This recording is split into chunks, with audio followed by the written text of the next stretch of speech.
Hello friends, welcome again. I hope कि आपने assignment कर लिया होगा। तो आइए मैं आपको इनके आंसर्स लिख के बताता हूँ और आप फिर बाद में मैच कीजिए कि दोनों सेम है या नहीं है। और एक चीज़ और है, आप कोई भी डाउट अगर मुझसे पूछना चाहते हैं, कोई चीज़ जो आपके और मेरे आंसर्स में वेरी करेगी, आप मुझे कमेंट में डाल के पूछ सकते हैं। मैं आपके डाउट्स क्लियर कर दूँगा। तो सबसे पहला सेंटेंस क्या है? साधना के पापा के पास 2 मोबाइल हैं। तो इस सेंटेंस में हमें पता चला कि साधना के पापा के पास मोबाइल्स का पोसेशन है, वो उसके मालिक है। तो उसकी इंग्लिश के लिए साधना के पापा के पास 2 मोबाइल हैं। तो साधना के पापा, साधनास फादर।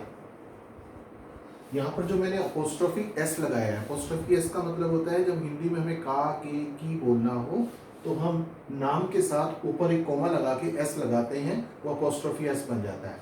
तो साधना's फादर हैज 2 मोबाइल, तो 2 मोबाइल्स। एक सेंटेंस हो गया। महेश का घर गोवा में है। इस सेंटेंस को देखकर हमें पता लगा कि पोजीशन की बात हो रही है, पोजीशन की बात नहीं हो रही है। देखिए, मैंने इस बार सेंटेंसेस जो दिए थे आपको सारे मिक्स कर दिए हैं। 7 गोल्डन रूल्स को ऊपर नीचे सारा मिक्स कर दिया है। तो आपको उनको एक बार पढ़ना है, तभी आप इनको अच्छे से समझ पाएंगे। सो महेश का घर गोवा में है, तो महेश का, तो महेश, फिर मैंने अपोस्ट्रोफी एस लगाया क्योंकि का के की, जब किसी नाम के साथ का के की आ जाए तो हमें अपोस्ट्रोफी एस लगाना होता है। तो मुकेश का घर, Mukesh home is in Goa. देखिए, मैं आपको हर सेंटेंस को सोल्व करते समय उसकी बारीकियां समझाता जाऊंगा। यहाँ पर मैंने लिखा होम। अब कई बार लोगों को दिक्कत आती है कि होम और हाउस में क्या फर्क है। हाउस घर होता है, बिल्डिंग होती है, और एक आदमी के कई बिल्डिंग्स हो सकती हैं जो रहने लायक हों, पर जिसमें वो परिवार के साथ रहता है उसको होम बोलते हैं। और कोई बिल्डिंग उसने खाली छोड़ी हुई है बनाने के बाद, पर रहने के पर्पस के हिसाब से है वो, या किसी को किराए पे दे रखी है, तो वो उसका हाउस हो गया। तो यहाँ पर हम घर की बात कर रहे हैं, तो Mahesh home is in Goa. Parvesh अच्छे स्वभाव का है, तो नेचर की बात हो रही है। तो मैंने आपको बताया था nature, character, age, weight, height, position, location, ये सब की बात होती है। तो is am are, was were, will be, इनमें से कोई एक लगेगा। तो है से पता लगा इज एम आर, तो महेश अच्छे स्वभाव का है। Mahesh is good in nature और गुड बाई नेचर, आप दोनों में से कोई सा भी लगा सकते हैं। अब आप कहेंगे हमें कैसे पता लगेगा इन कब लगना है, बाई कब लगना है? तो धीरे धीरे हम इन चीज़ों पे काम करेंगे। अगर किसी की मदर किसी बच्चे को मूंग दाल बनाना सिखाती है और वो बच्चा बोले मम्मी मैं पनीर टिक्का कैसे बना लूँगा, या मैं चने कैसे बना लूँगा, धीरे धीरे हर चीज़ आएगी, एकदम से सब कुछ नहीं आएगा। स्टेप बाय स्टेप हम इस पे काम करेंगे। वो गुस्से वाला था। अब हमें इससे पता लगा कि उसकी नेचर कैसी थी, तो इसमें वॉज वर का इस्तेमाल करना है। तो ही वॉज शॉर्ट टेम्पर्ड।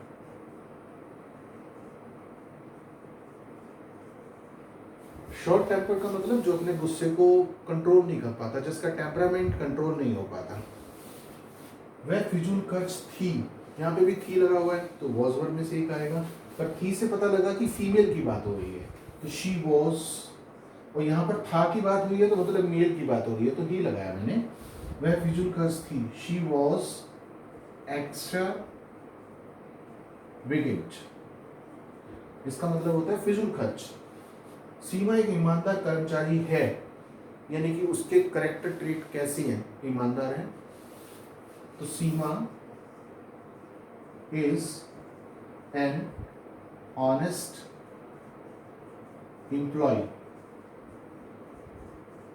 यहां पर अब सवाल पैदा होता है कि ए आता है, एन आता है, कई बार द आता है, कई बार नहीं आता है।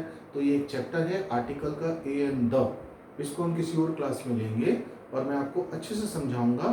फिलहाल एन ऑनेस्ट एम्प्लॉय, वैसे यहाँ पर ऑनेस्ट होता है, एच साइलेंट है। इंग्लिश में बहुत सारे शब्द ऐसे हैं जो साइलेंट होते हैं, पर धीरे धीरे हम प्रैक्टिस करके या वीडियोस को ध्यान से देखकर कि जो लोग इस लैंग्वेज को यूज़ कर रहे हैं वो कैसे बोलते हैं, तब हम धीरे धीरे सीखते हैं। जैसे हमें पता है नाइफ बोलते हैं, कनाइफ नहीं बोलते, करेक्टर बोलते हैं, चैरेक्टर नहीं बोलते हैं। तो ये धीरे धीरे, अब देखिए बड़ी इंटरेस्टिंग चीज़ है कि सी और एच, ये दो अल्फ़ाबेट ऐसे हैं जो अलग अलग जगह अलग अलग प्रोनाउंसिएशन देते हैं। SCHOOL स्कूल बन जाता है, स्टूल नहीं बोलते। चंदर में CHANDER च बन जाता है, अब यहाँ पर इसको कंदर नहीं बोलते। करेक्टर में CH क का काम करता है, मशीन में CH श का काम करता है, M में CHINE। तो ये चीज़ें ऐसी हैं कि धीरे धीरे जब हम प्रैक्टिस करते हैं तो सीख जाते हैं। वह एक मेधावी छात्र था से पता लगा, फिर वॉज वर की बात है, तो he was a brilliant student. Sita की मम्मी के पास शायद एक हीरे का हार होगा। Now we are talking about position, कि उनके पास शायद होगा, पक्का पता नहीं है, गेस कर रहे हैं। तो सीता की mummy, Sita's mother will be having a diamond necklace.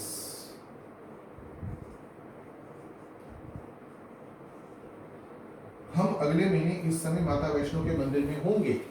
अगर मैं शायद लगा देता तो वो हीरो का हार और ये शायद दोनों का गैसिंग हो जाता, पर जब मैंने बोला कि हम अगले महीने इस समय माता वैष्णो के मंदिर में होंगे, it means it's a part of planning. हो सकता है मैंने टिकट्स बुक कर रखी हो सकता है मैं मेंटली फिजिकली विद फैमिली वहाँ जाने के लिए प्लान कर चुका हूँ।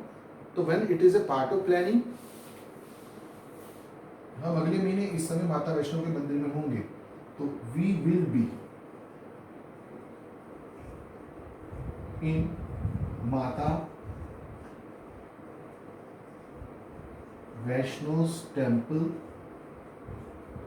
अब मैंने फिर वैष्णोस बोला, अपोस्ट्रोफी एस, का के की, माता वैष्णो के टेम्पल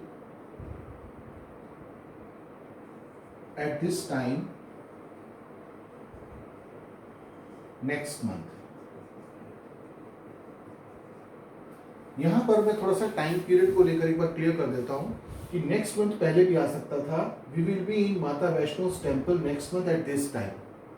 तो टाइम को लेकर थोड़ा सा एक छूट मिलती है कि आप थोड़ा सा आगे पीछे कर सकते हैं, और आप चाहते तो इस बात को स्टार्टिंग में भी लगा सकते हैं। सिर्फ टाइम को ये फैसिलिटी मिली हुई है। Next month we will be in Mata Vaishno temple at this time, it's okay. उस क्लास में शायद 40 बच्चे होंगे।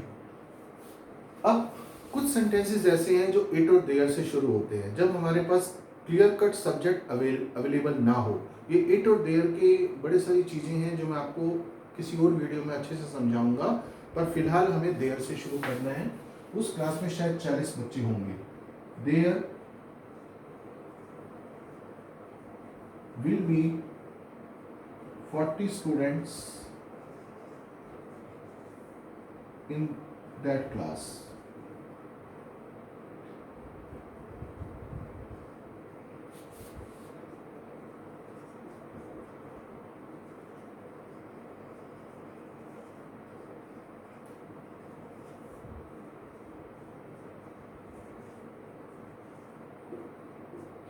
अब देखा है, आपने देखा कि मैंने इस सेंटेंस को दो तरह से बनाया है, दोनों तरह से बन सकता है।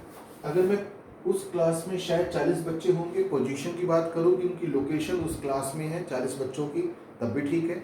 और मैं बोलूँ कि उस क्लास का पोजीशन क्या है, कितने बच्चों को प्रोसेस करती है वो क्लास, तो 40 बच्चों को एकोमोडेट करती है, उसके लिए मैंने तो शायद लगा के बोला तो विल बी हैविंग आ गया, और यहाँ पे विल बी उसकी पोजीशन को दिखाने के लिए। तो उम्मीद है कि आपने इन सबको अपने आंसर्स के साथ मैच किया होगा और शायद कुछ ज़्यादा समझ में आया होगा इनको देखने के बाद। Thank you.